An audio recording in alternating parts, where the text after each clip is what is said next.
จากอดีตเราคือใครในวันนั้นปัจจุบันเราคือใครในวันนี้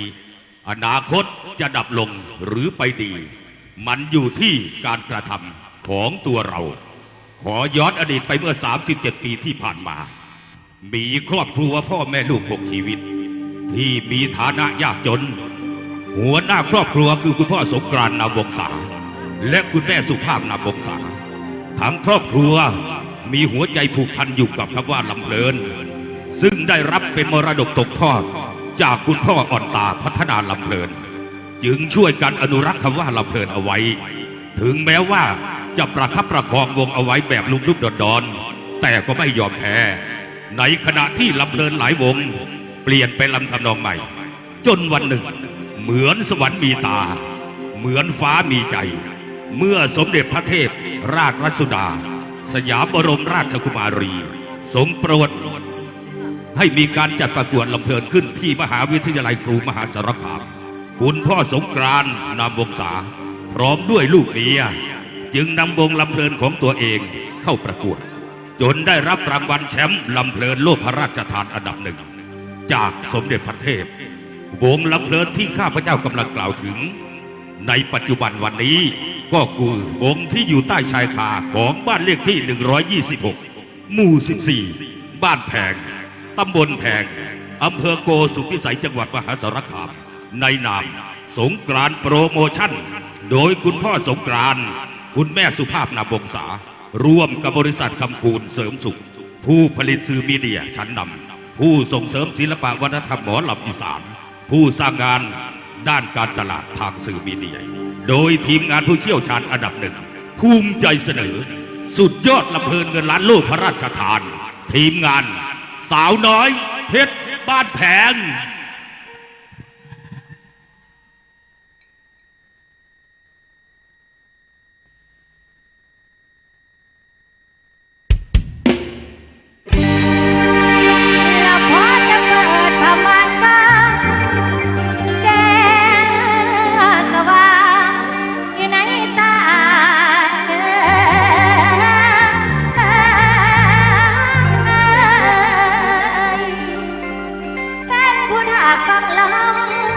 เป็นจังได้นอทางไตอยู่สบายแน่บ่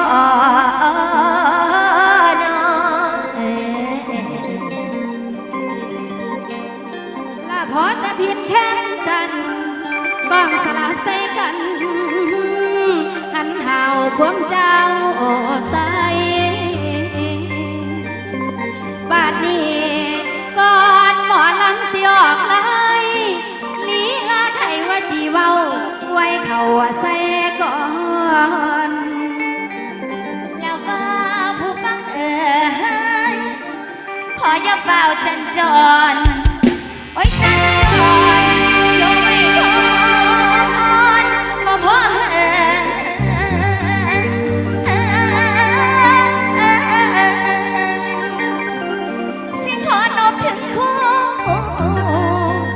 วันท่าว่ามาทำจังคอยลำให้ยินยอม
ยัง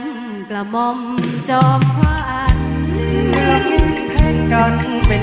เป็นล้านยามลำขับผ่านให้วันวานไปแล โอ้ขึ้นในห้องออกสิทธิ์ให้พร้อมยาของข้าจะแนวบ่ละบวชคุณแนวแล้วว่าในกงโลกโลกาทอดเทพทอดไทยทั่วฟ้าสันบนเทพาทั่วถิ่นสกลขอจงช่วยดลปกคำนำอยู่ให้มาสู้มาซอยคอยหนึ่งลำคำชูตัวอยากแต่งต่างมาลาเทียมคูขอคุณครูกังเหลือง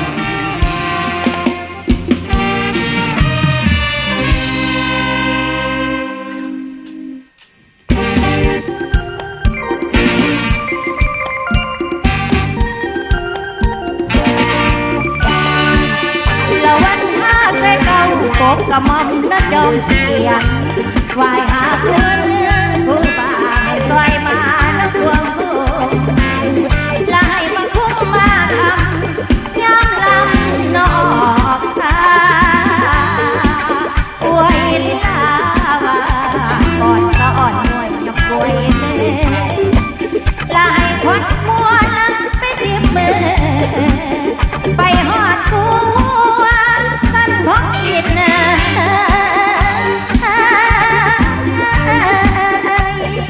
ตั้งใจดินอยู่กับดวงลูกเมืองสวรรค์ฟ้าละเทพดาเย็นน้อยคอยมากุมเลี้ยง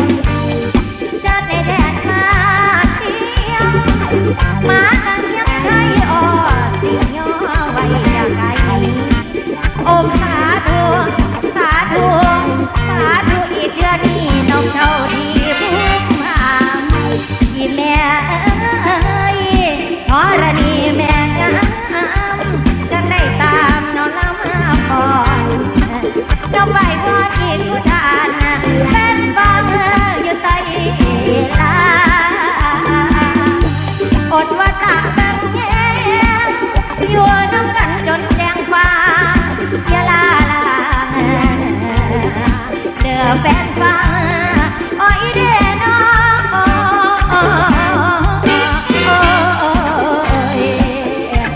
ลันนา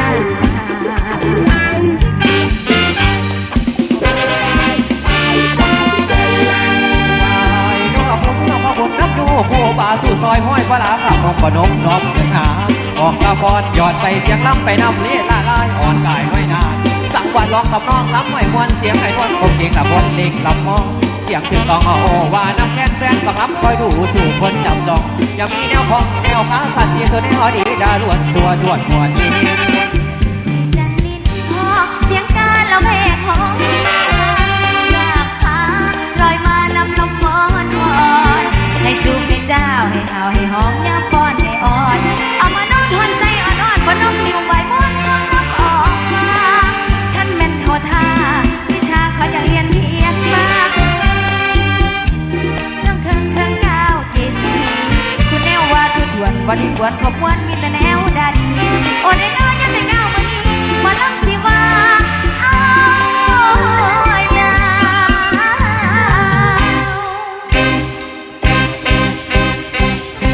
เ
วันนี้นำสิ่งดีมามอบให้กับท่านด้วยนะครับ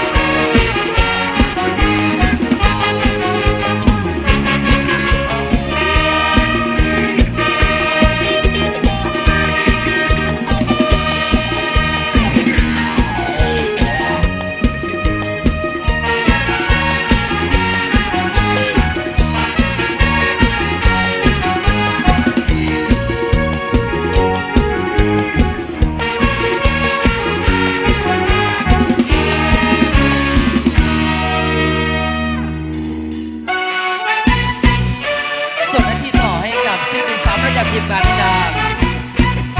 รานีเพชรบ้านแพง